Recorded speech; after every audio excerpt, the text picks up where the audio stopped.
Hello, friends, and welcome back. Today's episode is about something that feels almost impossible in this moment: gratitude while America is in crisis.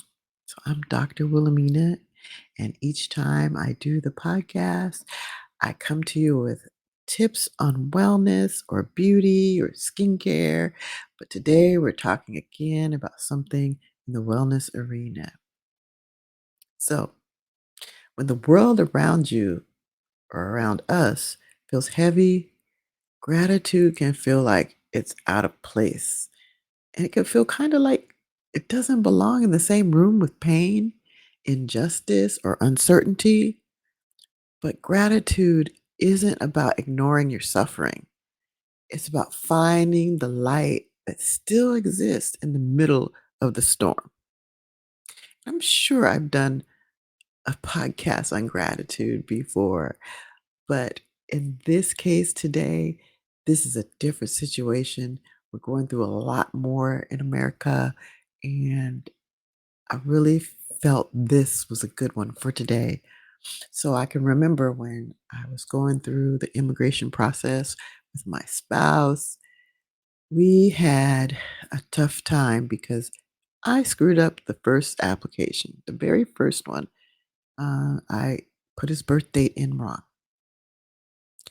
And in his country, the birth date is written opposite of the way we write it here in America. So that's the reason why I screwed up. But that started a chain of events that from there on, we had issues climbing the hill. But at the same time, we were grateful for this opportunity and grateful to be able to be together. And so I can say that there were times when it was tough, like this crises we're dealing with now, not this crisis, but the several and things that you see in the media and all of that. So I would say that there is still room for gratitude.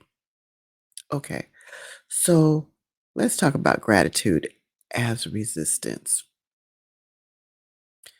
So gratitude is not weakness, first of all, it is resistance. When I choose gratitude, I'm saying this crisis will not take all of me. I'm refusing to let despair own my story. Gratitude becomes a way to hold on to joy and hope and to humanity, even when systems and headlines try to strip that away from you. Let's talk about gratitude as for community. I'm grateful for community, it always shows up. Think about the last time you saw people rise up for one another.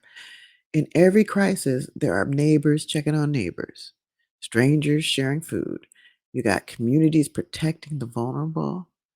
And gratitude reminds us that even when leadership falters, and we're really dealing with some of that now, people can still lead with compassion.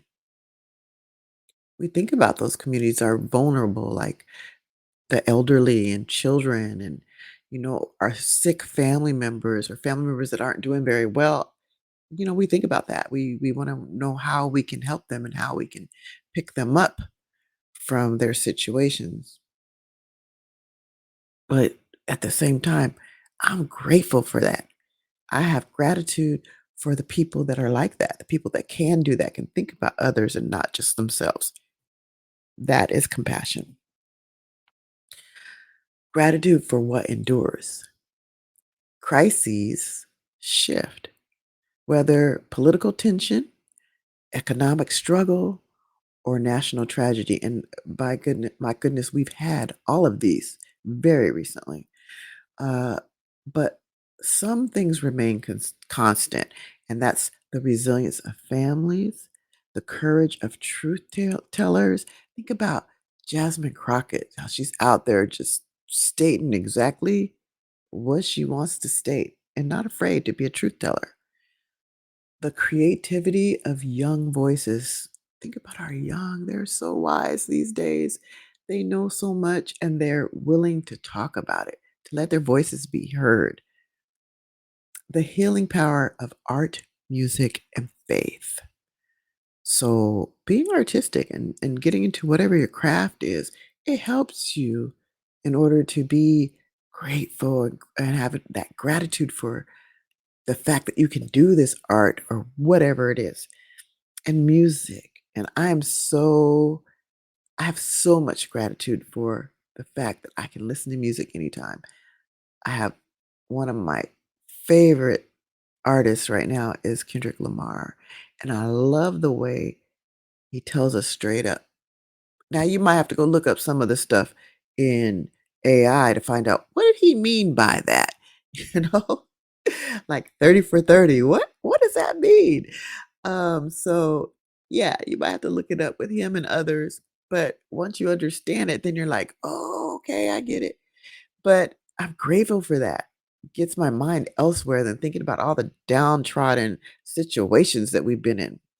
And faith, of course, faith is always important, but it's not just faith about my God, because I have that, but also faith in the situations that they're gonna work out, that somehow I'm gonna be okay. Also, gratitude is your anchor.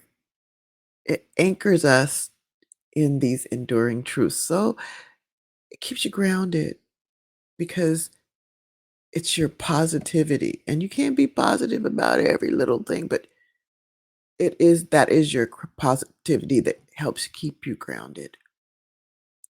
Okay, gratitude as fuel for action. And here is something very important. Gratitude is not passive. It doesn't mean saying thank you and then walking away. Gratitude is a fuel. If I'm grateful for my freedom, then I will defend it. If I am grateful for justice, I will fight to expand it. And last, gratitude makes sure that when we act from love and not bitterness. It's that softer side of life and interaction. You're grateful. You find a way to be grateful. You think about what's going on, like, okay, yeah, this is bad, but this is good. So I'm glad for this. So, like, I don't know what's going to happen with this government shutdown. I'm a government employee. So, what is going to happen? We got one more day to avoid it. It doesn't look good right now, but I'm grateful that there are going to be services and ways that I can keep myself above water, keep my family above water, and still go through this crisis. So I know that there's always some way you can do this. And if things fell through, I'm still alive, I'm still above ground. And I mean, some things might take a hit if that happens, maybe some financial hits, but probably not. And I'm grateful for that. I have gratitude for that situation. So let's take an affirmation pause. So we're going to take a deep breath together. Breathe in and out.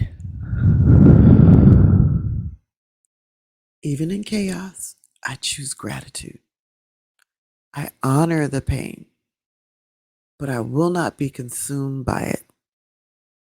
I find what is good and I build from there. So, like I said, I know what is good, and from there, I can build the best I can.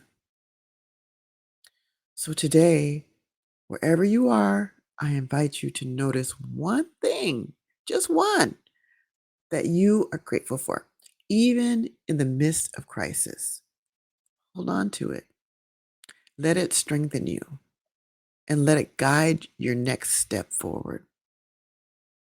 So, thank you for joining us being me. If this episode spoke to you, please share it with someone else you think might need a reminder that gratitude is still possible, even now. Thank you for listening. And for those, appreciate you.